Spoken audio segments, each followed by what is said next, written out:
একটি জরুরি সিদ্ধান্ত মোতাবেক আমাদের যে 6 তারিখের যে লং মার্চ টু ঢাকা কর্মসূচি ছিল সেটাকে আমরা একদিন এগিয়ে নিয়ে এসেছি।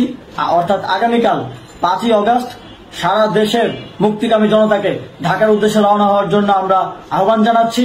যারা পারবেন, যাদের পক্ষে সম্ভব হবে, আজ রাতেই আপনারা ঢাকার উদ্দেশ্যে রওনা হয়ে যান। আমরা আগামীকাল সারা দেশের মুক্তিকামী জনতাকে ঢাকায় আসার আহ্বান জানাচ্ছি। বিশেষ করে ঢাকার আশেপাশে যে জেলাগুলো আছে আপনারা দায়িত্ব নিয়ে মসজিদের মাইকে ঘোষণা দিয়ে যাদেরকে পাবেন সবাইকে নিয়ে ঢাকার উদ্দেশ্যে রওনা হন। এই লড়াই আমাদের জন্য একটি চূড়ান্ত লড়াই। আমরা চূড়ান্ত ঘোষণার জন্য প্রস্তুত, আমরা গণভবনের দিকে যাত্রার জন্য প্রস্তুত এবং সেই উদ্দেশ্যেই আপনারা সবাই ঢাকা আসুন। আমরা আপনাদের সবাইকে নিয়ে আমাদের চূড়ান্ত দাবি আদায়ে এগিয়ে যাব। আমি জানি না সমন্বয়করা আজকে রাতে বেঁচে থাকতে পারবে কিনা, কিন্তু আপনাদের উপর আমরা এই দায়িত্ব দিচ্ছি। আপনারা সবাই নিজ দায়িত্বে ঢাকায় আসবেন আগামীকাল এবং পরশু পরিস্থিতি বিবেচনা করে পরশু গণভবনের দিকে 4 দিক থেকে আমরা রওনা হব। আমরা খুব আতঙ্কের সাথে লক্ষ্য করছি যে ছাত্রলীগ, যুবলীগ এবং আওয়ামী লীগের গুন্ডারা পুলিশের অস্ত্র দিয়ে পর্যন্ত সাধারণ জনগণের উপর হামলা করছে। কিন্তু একটি সুখের খবর হচ্ছে সারা দেশের বিভিন্ন স্থানে সেনাবাহিনী ছাত্র জনতার পক্ষে দাঁড়িয়েছে।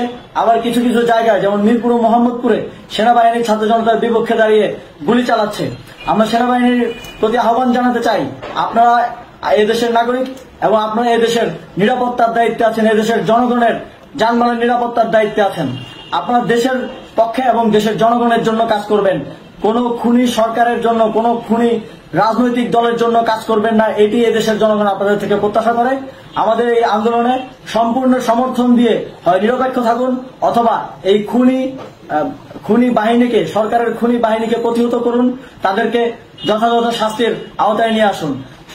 যে কারফিউ সরকারের পক্ষ থেকে ঘোষণা করা হয়েছে, আমরা স্পষ্টভাবে বলতে চাই সেনাবাহিনী এই ধরনের কোন কারফিউ বাস্তবায়নে যেন মাঠে না নামে। যদি মাঠে নামে তাহলে সেনাবাহিনী স্পষ্টভাবে অফিসিয়ালি জনতার বিরুদ্ধে দাঁড়াবে। আমরা চাই না সরকারের এই ষড়যন্ত্র সেনাবাহিনী পা দিক। সেনাবাহিনীকে জনতার বিরুদ্ধে দাঁড়ানোর যে ষড়যন্ত্র সরকার রচনা করছে সেটিতে সেনাবাহিনী পা দিবে না, এই বিশ্বাস আমরা রাখতে চাই। আওয়ামী লীগ আজ সারা দেশে তাদের খুনি বাহিনীকে নামিয়ে দিয়েও ছাত্র জনতার প্রতিরোধের মুখে টিকতে পারেনি। রাজপথের পরাজিত শক্তি হিসেবে তারা সেনাবাহিনী সহ অন্যান্য বাহিনীকে আমাদের বিরুদ্ধে কাজে লাগানোর চেষ্টা করছে।